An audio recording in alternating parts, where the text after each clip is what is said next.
অদম্য সংগ্রামী আইদ হাসান মাহমুদ। আমি অদম্য সাহস যুগের শ্রেষ্ঠ সন্তান। আমি নতুন বাংলা মুক্তিযোদ্ধার কথা বলছি। এই জন্মভূমির মাটি জল বাতাসে মিশে আছে তাদের চেতনায়, যারা ছাত্র সমাজের জাগরণে জ্বালিয়েছে সংগ্রামের অগ্নিশিখা।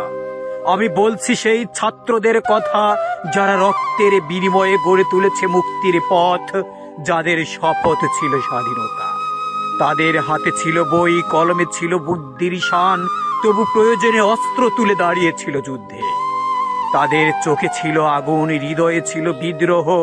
মায়ের ভাষা, মাটির অধিকার সব ছিল তাদের লড়াইয়ের মন্ত্র।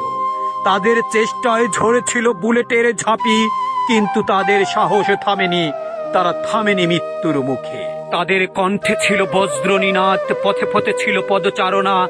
তাদের ঘামের ফোঁটায় সিক্ত হলো স্বাধীনতার মাটি।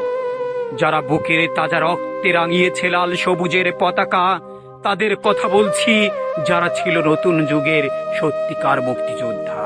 এই ছাত্র সমাজ যারা একদিন বুলেটের সামনে বুক পেতে দাঁড়িয়েছিল, তাদের হাতে গড়া হলো বাংলার নতুন সকাল।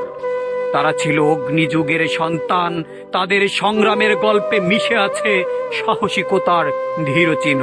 তাদের রক্তে লেখা হলো ইতিহাস, তাদের ত্যাগে গড়ল স্বাধীনতার ভিত্তি, যে ছাত্রদের তর্জনীতে ছিল ক্ষমতার প্রতীক।